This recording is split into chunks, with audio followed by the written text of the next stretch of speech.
Well, Yemen's Houthi rebels have claimed responsibility for a missile that slammed into the ground near Israel's main airport in Tel Aviv.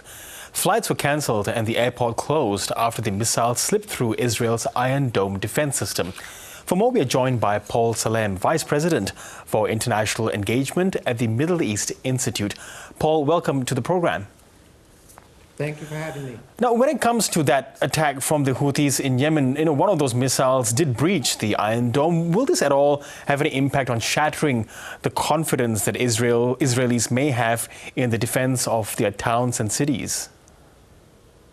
I don't think it will have a major impact. The Iron Dome defense and cooperation with the U.S. defense capacities that are in the Red Sea and deployed throughout the Middle East generally have had a high success rate, maybe upwards of 95%, but it is not 100%. I think most Israelis already know that. So occasionally, yes, something does get through.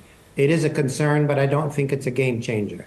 Yes, but the Houthis are, though, vowing more of the same and have given serious warnings to some airline companies flying into Israel. So will the aviation industry be in any way taking notice, and might they have to alter their plans when it comes to Israel?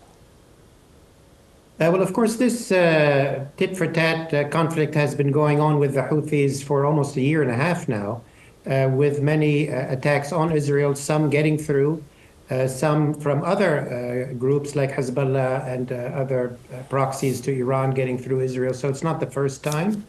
I do think that Israel, in cooperation with the U.S., has most of its defenses under control.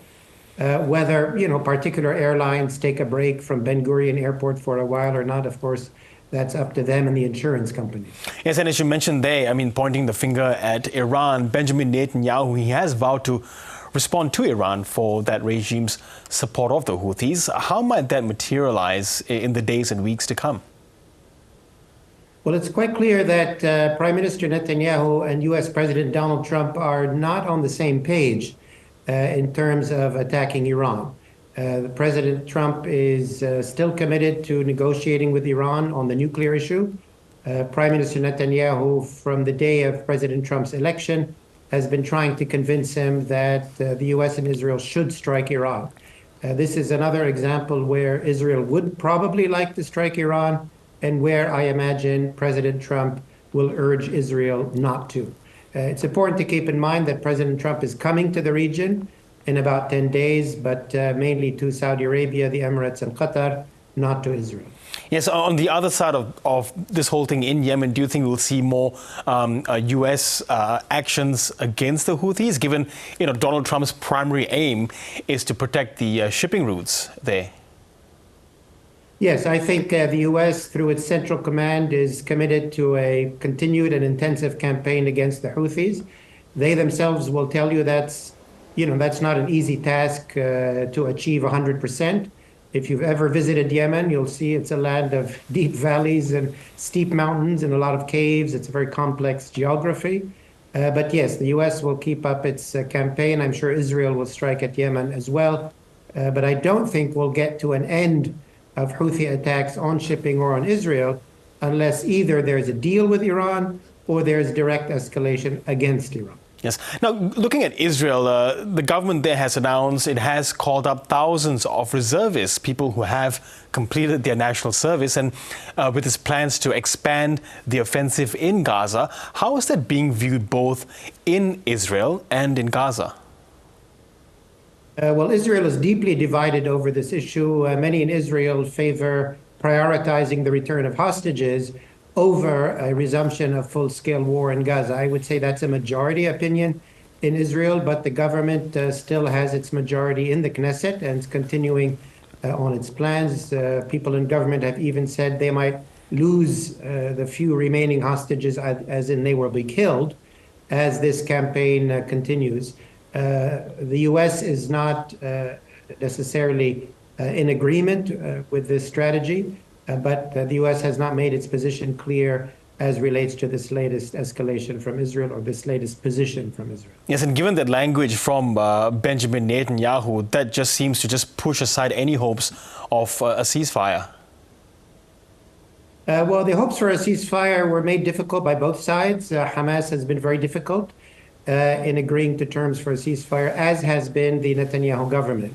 The US, Qatar, Egypt have been trying to mediate for a long time, but so far with no success. It's important to keep in mind as President Trump comes to the region that his main objective in the Middle East is to secure a US-Saudi-Israeli deal, a historic deal. But that will require the cessation of war by Israel in Gaza. It will require concessions on the West Bank, all things that Prime Minister Netanyahu is apparently not able to deliver. So I expect, rising tensions potentially between President Trump and Prime Minister Netanyahu, because they really have different priorities. Yes, and of course there is this desperate need to get aid into Gaza, and there is this humanitarian ship, the Conscience, that has been stopped in its tracks by Israeli drone strikes. The ship is asking Malta for help in repairs. Do you expect Malta to oblige in this instance? Well, we've heard from the news that Malta is under a lot of pressure not to, maybe to, provide repairs and so on, but not to help or assist this vessel. That's something up to the Maltese authorities. But I would just say that the dire situation in Gaza needs to be addressed by the, lifting of Israeli blockade and international support. It shouldn't rely on some sole vessel trying to make its way through the Mediterranean. The Israeli government, it should be said, has said that they will begin at some point resuming direct aid into Gaza and try to manage the distribution process themselves. But that is still weeks away, and Gaza is on the brink of famine. Okay, Paul Salem from the Middle East Institute, thank you very much for your analysis tonight. Thank you for having me.